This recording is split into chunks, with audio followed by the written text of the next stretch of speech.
Hello, welcome to culinary castle. ఈరోజు culinary క్యాజిల్లో మనం చేయబోతున్నది banana bread.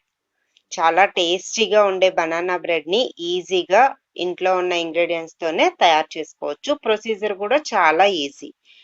దీనికి బనానాస్ 3 కావాలి. ఇవి బాగా ముగ్గిపోయి ఉండాలి.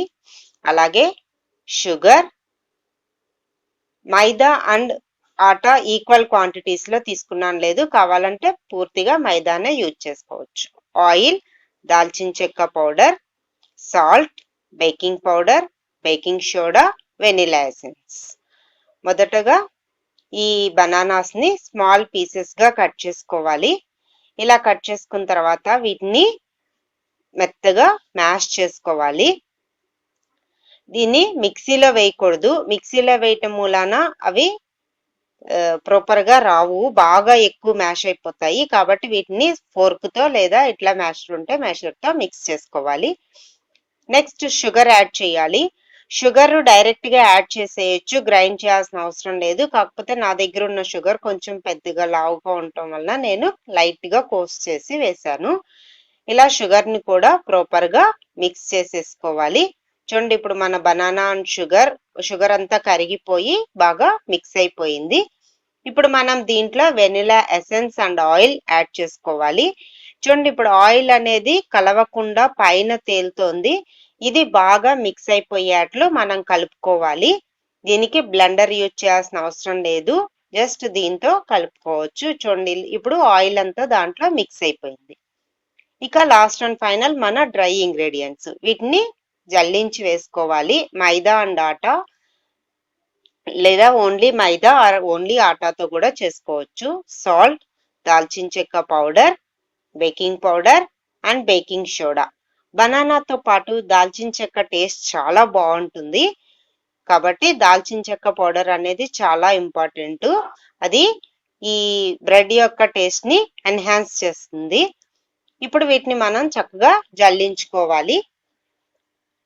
మీరు గనక ఫస్ట్ టైం ఛానల్ని వాచ్ చేస్తూ ఉంటే గనక సబ్స్క్రైబ్ చేసుకోవటం మర్చిపోమాకండి. అలాగే మా వీడియోస్ నచ్చినట్లయితే మీ ఫ్రెండ్స్ అండ్ ఫ్యామిలీతో షేర్ చేయండి. ఇప్పుడు మనం ఆల్రెడీ చల్లించుకున్న వీటన్నిటిని మనం కట్ అండ్ ఫోల్డ్ మెథడ్లో కలుపుకోవాలి. చూడండి, ఎప్పుడు కూడా maida, baking powder, baking sugar add చేసిన తర్వాత కట్ అండ్ ఫోల్డ్ మెథడ్లోనే వీటిని కలుపుకోవాలి. అంటే ఓవర్ మిక్సింగ్ అనేది అవ్వకుండా ఉండటానికి అన్నమాట. ఇలా మనం ప్రాపర్ గా ఇదంతా మిక్స్ చేసేసుకోవాలి. చాలా ఈజీ ప్రొసీజర్ కదా. ఇప్పుడు ఆల్రెడీ నేను ఓవెన్ ని ఈ ప్రాసెస్ స్టార్ట్ చేసే ముందే 180 degrees కి ప్రీహీట్ చేసుకున్నాను. అలాగే బేకింగ్ టిన్ కూడా రెడీగా ఉంచుకున్నాను. డస్టింగ్ చేసి ఆయిల్ అండ్ మైదాతో డస్ట్ చేశాను. అప్పుడు మనకి ఈజీగా వచ్చేస్తుంది. ఇట్లా మనం ఈ రెడీ అయిపోయిన బ్యాటర్ని దీంట్లో వేసుకుని దీన్ని కొంచెం ట్యాప్ చేయాలి. ఎందుకంటే ఏమైనా ఎయిర్ బబుల్స్ ఉంటే గనక అవి రిలీజ్ అవుతాయి.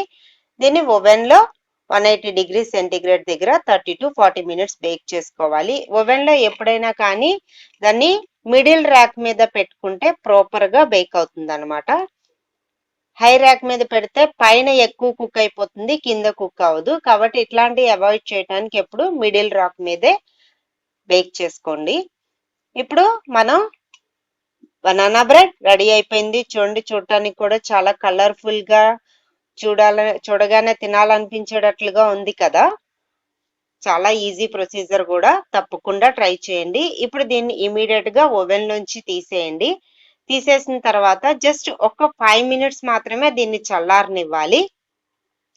ఎక్కువసేపు దాంట్లో ఉంచేయటం మూలాన కింద తడి వచ్చేస్తుంది. కాబట్టి ఎక్కువసేపు బేకింగ్ టిన్ లో ఉంచకూడదు. దాన్ని బేకింగ్ టిన్ లోంచి ఒక వితిన్ 5 minutes లో తీసేసి ఒక వైర్ ర్యాక్ మీద చల్లారనివ్వాలి. చూడటానికి చాలా, చూసారా, షేప్ కూడా చాలా బాగుంది కదా. పైన క్రంచీగా, లోపల సాఫ్ట్ గా, చాలా టేస్టీగా ఉంటుంది. మీరు కూడా తప్పకుండా ట్రై చేయండి. చూడండి, వైషి రెడీ అయిపోయింది. ఈ బ్రెడ్ కటింగ్ కి కట్ చేసి టేస్ట్ చేసి మనకి చెప్తోంది. చూద్దాం ఎలా ఉందో, తనకి టేస్ట్ నచ్చిందో లేదో. చాలా ఈజీ ప్రొసీజరు, మీరు కూడా ట్రై చేయండి. మీకు టేస్ట్ ఎలా అనిపించిందో నాకు కామెంట్ సెక్షన్ లో తెలియచేయండి. Thank you for watching. Don't forget to subscribe Culinary Castle and also don't forget to share to your friends and family members. Okay, bye bye.